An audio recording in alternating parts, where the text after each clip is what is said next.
Hey everybody, welcome back to the channel. My name is Hayfro. My name is Jeff. I sell stuff. End of story. And I make YouTube videos. Try to share things with you guys tonight. And I'm back to late hours right now. Maria is traveling with her sister down in the States. So I am left to my own devices. And I feel inclined to make a video. It's not going to be a long video. It's going to comprise of three things. One, I'm going to share with you guys something that might be a little eye-opening, and it might prove to you that two things: end and sell similar is dead, and eBay has changed something. 100%, they've changed something. I mean, yeah, resellers can't have anything nice. And it's going to demonstrate to you, it may demonstrate to you how little visibility your items actually have. This is nothing groundbreaking, but it's a way to look at your stats that I had never thought to look at. It was a viewer who pointed this out. She left a comment on my channel and I followed up with her, and we've had a couple conversations right now. She's walking me through her system on how she is regaining some visibility, but it is, let me just say, it is a lot of work. I'm testing it on my store on a very small sample size, but I'm also doing it in a way that I'm fixing my listings, and I'm seeing which listings out of these that I want to cross list onto Marketplace and maybe Etsy. And this is going to tie into another thing that I'm going to share with you in this video. Is it is now Wednesday. There's 30 minutes left in the day. I'm going to share with you the results of my eBay versus local sales and how that fared. I've been keeping track. I have every sale that I've done from eBay and local since last Wednesday, and we're gonna see who came out on top. It's pretty fascinating, actually, and there's some stories that come along with some of these items. I'm not gonna go over each individual item on eBay because I'm going to save that for a what sold video, but I am going to talk about the items that I sold locally and then the numbers, and then, like I said, we're going to show you who came out on top, and that's going to be eye-opening. And then one thing I wanted to talk about, the third thing, was just some thoughts I had on the whole. We'll start with that because let's knock that one out. The whole, if you sell something and then eBay, I don't know how the whole process works because it's not happened to me, where a buyer asks to cancel, you have the option to match the item. My thoughts on that, or you have the chance to kind of lower your item to match whatever other item eBay has either shown the customer or the customer has discovered on their own. I don't know how that whole thing works, but I do know this. If I sold something and the customer asked to cancel and eBay said either the buyer found another item or we've shown the buyer another item, do you want to lower your price to match that? I have to know what that other item is. I have to know what it is, what the condition it is. I need to be able to look at that listing, compare it to mine, and decide, are they exactly the same? Is mine in better condition? Sorry, Murray's calling. I need to stop this. I need to know the shipping, what they're charging for shipping, to be able to make an informed decision. Because if I don't know these things, then I could just be giving away an item at a much discounted price than I want to, and I don't like.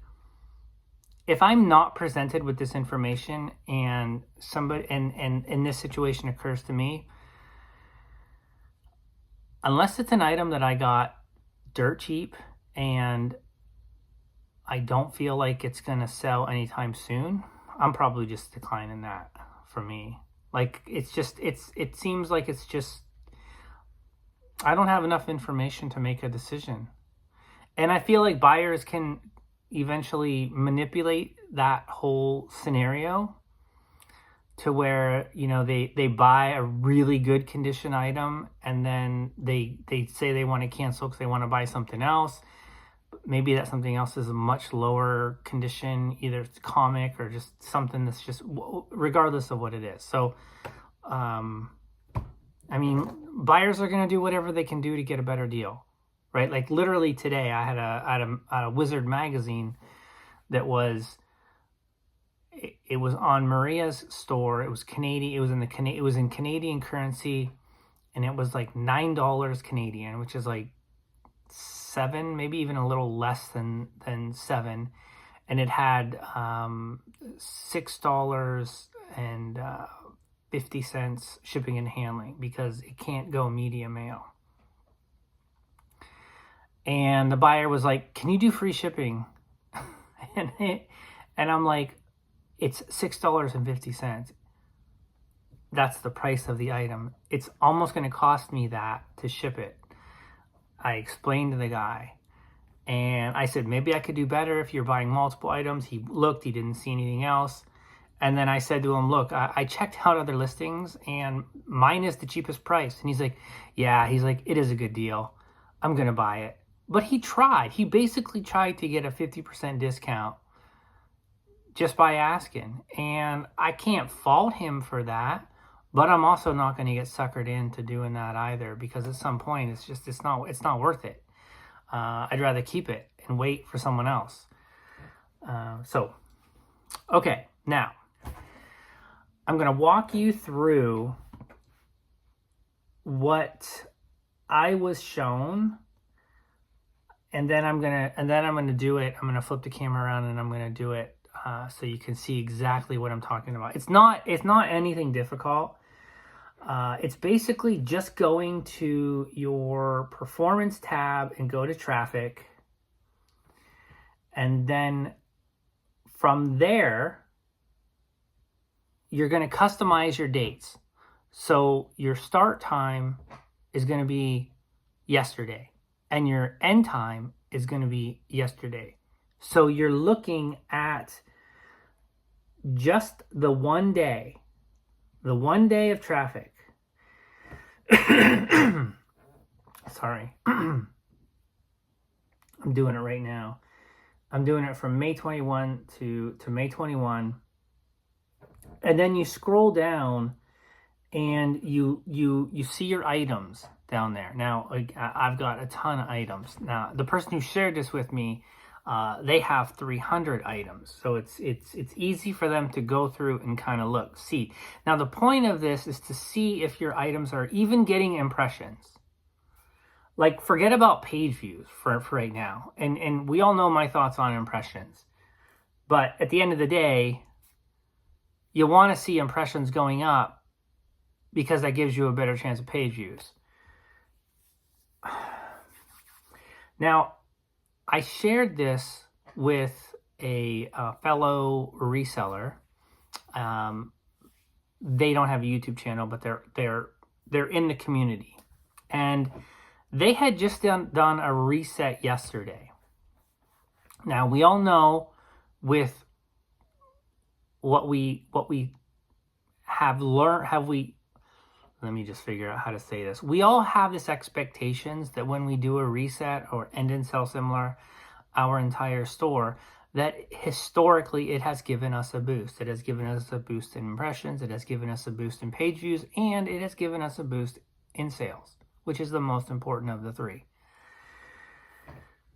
So I had this person look at their listings in this view, this very, very narrow, short-term time frame of one day, to kind of look at their impressions and to see what they were getting. And they were floored when they did this.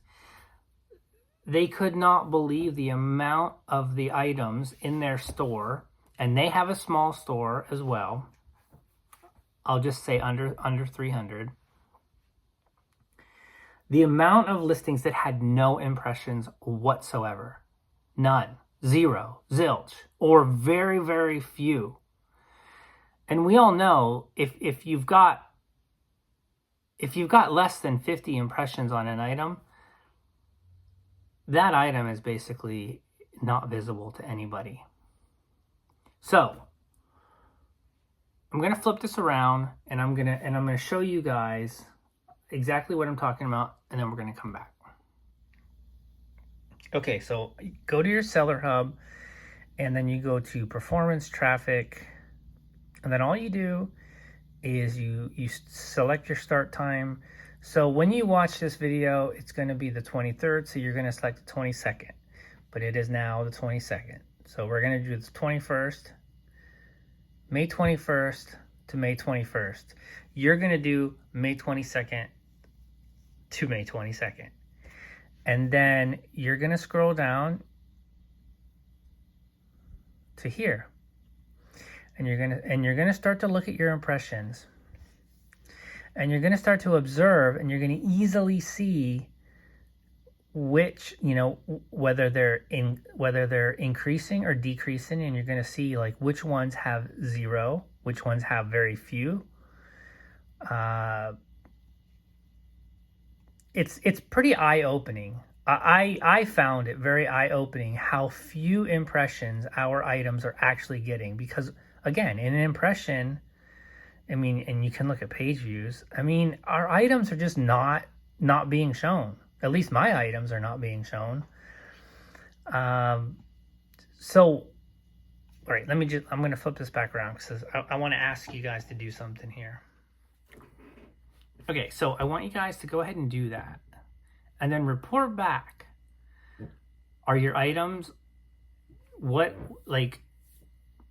are they being seen? Use 50 impressions as the benchmark for right now. What percentage of your items have less than 50 impressions? And I picked that number for a reason. It's not important to go into it right now. I just kind of want to keep things very simple and get you looking at your listings on a very micro level and trying to and illustrate whether or not your items are actually being seen or not. And then give me your thoughts on this little exercise, because I have a hunch that a lot of us are going to report back that our items are not being seen. Maybe I'm wrong. Maybe I'm completely off on this, but I've never seen anybody look at their statistics on this small of a level, and that's why I kind of wanted to get this information out to you guys so you can kind of look at it and we can have a dialogue about it. Okay. The last thing that I want to talk about is eBay versus local sales. I have been diversifying outside of eBay. I have been aggressively for the past year building up a presence on Marketplace, Craigslist, an app called Carrot, just as a way to get more visibility on my items, because we all know what happened in April of last year. The algorithm has shifted from somebody put it very succinctly, from best match to buyer intention. I thought that was a great way, like the algorithm is trying to guess what you might want to buy instead of actually showing you what you're actually looking for, which I'm not just saying this because it's affecting my sales in general, but if I'm looking for something, I want to look for the thing that I'm looking for. I don't want somebody to try, like I'm not trying to hire a personal shopper to say, although I don't really like shopping. I guess my personal shopper is Maria. She helps me.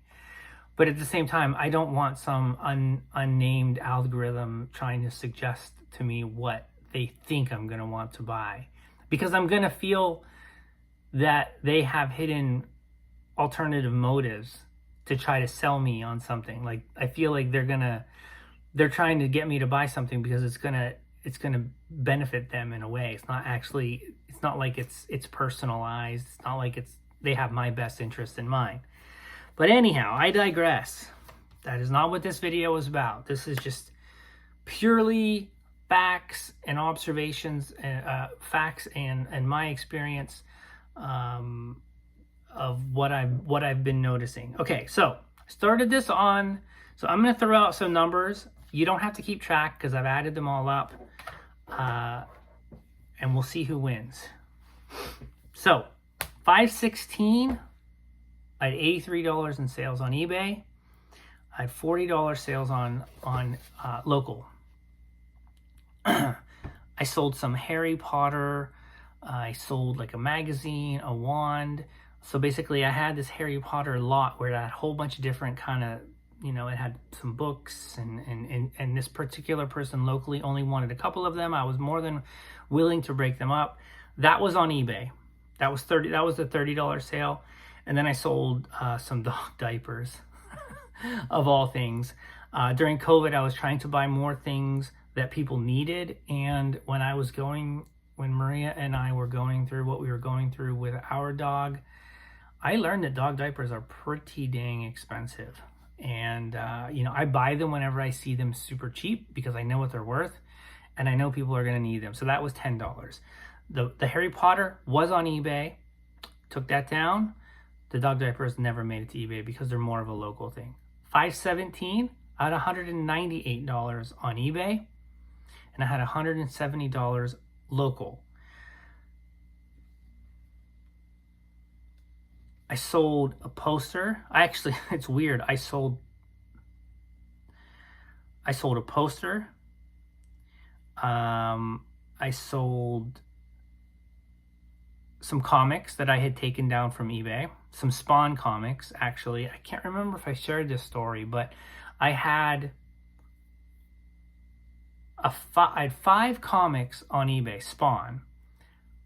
Somebody that day offered me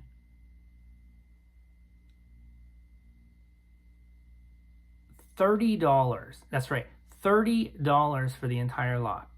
I declined. I then listed it locally that same day. I sold 3 of those 5 for $50 to somebody in one of my comic groups that day. And then there was another poster that sold for $30, and then another poster that sold for $50. That was part of the big poster lot that I had purchased.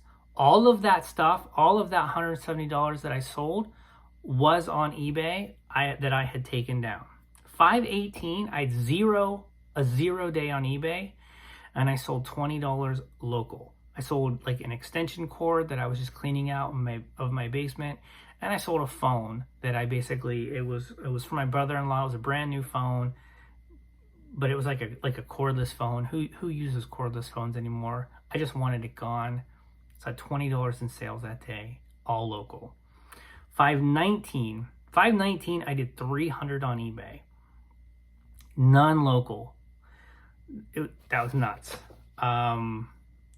Yeah, I don't often have 0 days local, but I did that day. So that was 5/19. 5/20, I did $83 on eBay. I did $35 on local. I had one sale of a pair of pants. The brand was Leze, or if you're in Canada, Leze. It's kind of a high-end ladies brand of pants. I would have thought that was from my daughter-in-law that recently moved, and they were getting rid of a bunch of stuff. I didn't have anything in on it. I accepted a $35 offer local. Usually, I would have thought that would have been the kind of brand that eBay would have wanted. It had no views in 10 days. Not one view on 10 days. And then, you know, it took 10 days to sell local because I listed them at the same time. 521, $25 on eBay. That was yesterday. $25 on eBay, $135 on local sales. A week ago, I sold a very rare. Do I have one up here?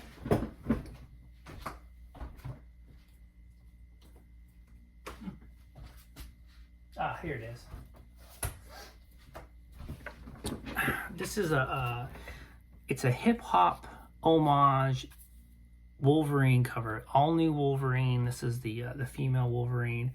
I sold one of these for $95 or $100 on eBay like a week and a half ago. I had another one in my back issues. When I listed it on eBay, I also was like, let me just list it on my marketplace. I listed it in one of my, I'm a member of like 4 or 5 different comic groups now. I listed it there. Yesterday, I sold that to somebody in Toronto for $135. Now, I still have one more, as you see, because I shipped that one out today. So I took that down off of eBay. I will be putting this one up on eBay as well as putting it up on my Facebook groups. And then yesterday, I sold a painting on Etsy. I was super excited about this sale. It was $112. I've had this thing on eBay for over a year. I've never had any offers on it. I've never had any interest that I know of. I don't recall ever even sending a offer out to somebody, a watcher on that. The reason why I was really excited about that particular sale is because by staying true to the type of products that I source and curate and listing them, it just on various platforms and then having them sell, whereas they just kind of sit and stagnate on eBay, it just reminds me that I just need to continually trust myself when it comes to curating objects and not let what we're experiencing with low to no visibility on eBay. It's just a reminder that I have really good stuff. It's just not being seen.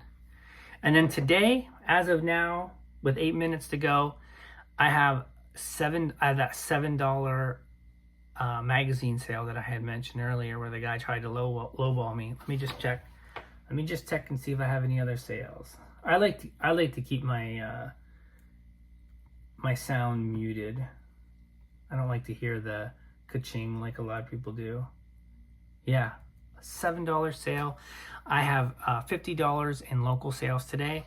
I sold a button lot earlier on a deal for $35. That was on eBay. And then I sold a $15 luggage that, ironically enough, somebody in my area was throwing it away because it had a damaged wheel, but there was still value there, and somebody paid $15. Now that is a true circular economy.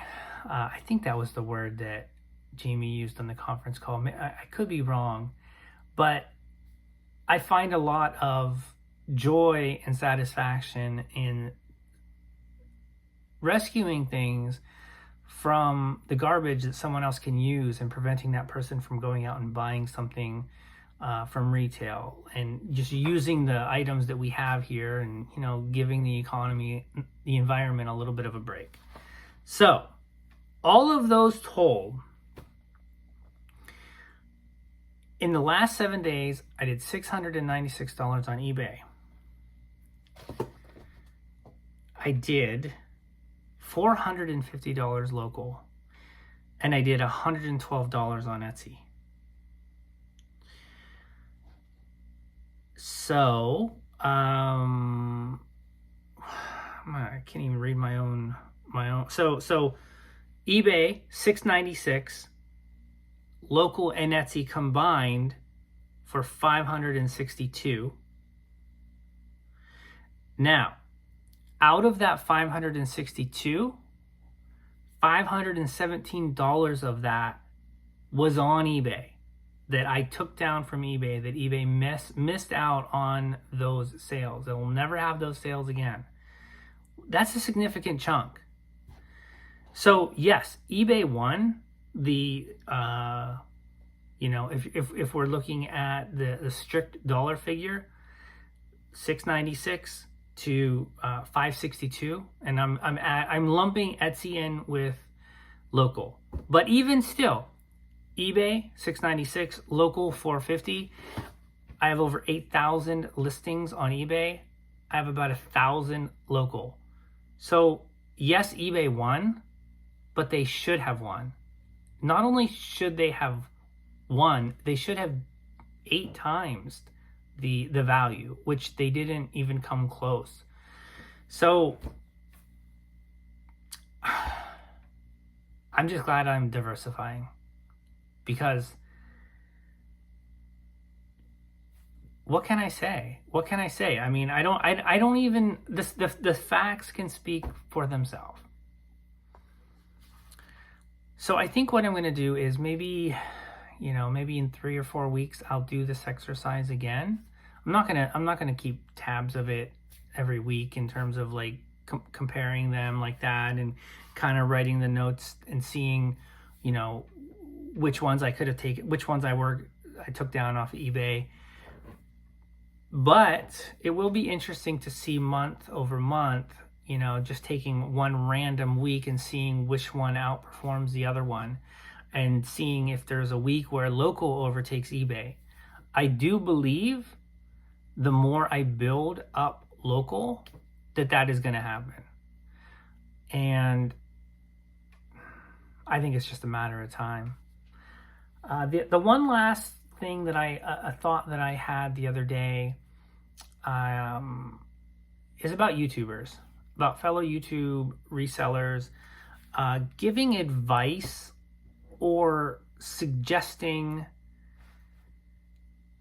changes in. So if I were to tell you to make specific changes in your particular reseller business, which I have never done that I know of, correct me if I'm wrong,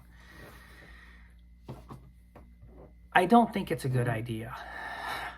I think we, as people who are on YouTube, we have to be very careful about what we say or suggest or imply to people who are watching or consuming this content, because what is good for me might not be good for you. I have never claimed that I am the greatest reseller in the world. In fact, I'm a horrible reseller. I belong to Horrible Resellers Anonymous, HRA. I try to share with you what I do in my journey, but I don't ever expect any of you to replicate it. I also believe that reseller YouTubers can actually be harming the community if you are suggesting that people make changes in your particular business based on what we are seeing now, because those changes, if I'm telling you to do something, and let's say I have a big audience, which I don't, but let's say I did, and everybody started to make that change, it's going to flood that particular market. And then everyone is not going to have as much success in whatever market or category that I suggested that you go into. I just think I don't even know why I felt the need to say that. I think maybe I felt the need to draw the distinction between what I do and what other people I've noticed can have done. I'm not calling anybody out. I'm just saying, like, we have to be careful about how we word things and things that we suggest to people, because everyone has a different business model. I try to just share parts of the parts of my business. Well, I try to share it all, to be honest with you, but at some point it's just hard for me to keep up with everything I'm doing and share everything. Like, I haven't done a what sold video in forever, and I've sold so many cool things, and I want to talk about them, and I want to share stories behind that. I just haven't had time. I will get to it, and it just hasn't happened yet. Like, so yeah, I don't know. I kind of went off on a tangent there, but I think there's something there that just don't follow people blindly. Don't necessarily take what we say. Listen, and make the best decision for yourself. All of us are just trying to do the best that we can, and there's no one right way to do reselling, and reselling is going to constantly be changing. And that's part of why I am not changing what I'm selling. I will stick to what I know to be, to what I know. That's all. Anyhow, thank you guys for watching. I think I kept this relatively short compared to my other videos. And we'll talk to you guys soon. Do all the things. Feed that YouTube algorithm. Thumbs up, thumbs down. Don't be hate watching me. I know there's people out there that are, but I doubt that they're still watching this far into the video. Anyhow, thank you for supporting the channel in any way that you can. I do greatly appreciate it. We'll talk to you guys soon.